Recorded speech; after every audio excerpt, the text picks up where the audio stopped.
সব্যসাচী কিন্তু ফিরে এসেছিল। এই জন্মে সব্যসাচী সঞ্জয়, এবং সঞ্জয় এবং সুপর্ণা তার বন্ধুদের আহ্বান এবং শালীর ঐকান্তিক আগ্রহে বলরামপুরের জমিদার বাড়িতে যায়, যে বলরামপুরে সব্যসাচীর অবস্থান করত। এবং সেখানেই ঘটনা পরম্পরায় এক দীর্ঘদিনের পরিচারক গিরিধারী, সেই গিরিধারী সর্বপ্রথম তাদের চিনতে পারে। তার কারণ সব্যসাচী সুমিত্রার সঙ্গে সঞ্জয় সুপর্ণার একেবারে অবিকল শারীরিক সাদৃশ্য আছে। এবং তারপরেই তাদের গিরিধারী সেই ভারত মাতার মূর্তির সামনে নিয়ে যায়। সেই মূর্তিকে স্পর্শ করেই তারা তড়িৎস্পৃষ্ট হয়ে ওঠে, তাদের পূর্বজন্মের সমস্ত কথা মনে পড়ে যায়। এবং এরপর এক প্রগাঢ় উপলব্ধিতে সুপর্ণা এবং সঞ্জয় সিঞ্চিত হয়ে ওঠে।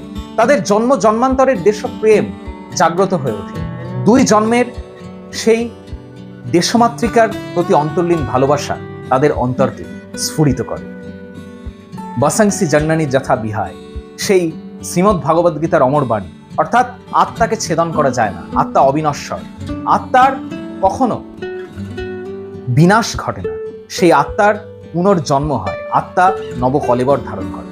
সুতরাং সব্যসাচী এবং সুমিত্রা এই জন্মে হয়ে ওঠে সঞ্জয় এবং সুপর্ণা। বন্দে মাতারাম সুজলাং সুফলাং মালয়জ শীতলাং শস্য শ্যামলাং মাতারাম, এই অমোঘ বাণী হয়তো কাল থেকে কালান্তরে, জন্ম থেকে জন্মান্তরে তাদের তাড়িয়ে নিয়ে যায়। বিদেহী আত্মা আবার নবকলেবর ধারণ করে। গল্পের শেষটা হচ্ছে এভাবে যে তারা ট্রেনে ফিরছে, সঞ্জয় এবং সুপর্ণা, এবং পরস্পরকে জিজ্ঞাসা করছে যে তুমি আমাকে কি নামে ডাকবে। তারপর সঞ্জয় সুপর্ণাকে বলছে যে তোমাকে আমি যে জন্ম জন্মান্তর ধরে সু বলে ডাকতাম, আগের জন্মে এ জন্মে সেই নামেই ডাক। অর্থাৎ জন্মের দিক থেকে জন্মান্তরের দিক থেকে তাদের পরিচয় পরিবর্তিত হয়ে গেছে, কিন্তু তাদের হৃদয়ের অন্তর্লীন সত্তায় সেই দেশপ্রেম অনাবিল রূপে প্রতিভাত থেকে গেছে। এবং আগের জন্মে তাদের খুব ইচ্ছে ছিল যে তাদের যেন সন্তান হয়, এবং তাদের দুই সন্তান হলে তারা সেই সন্তানের নাম রাখবে স্বরাজ এবং সমৃদ্ধি।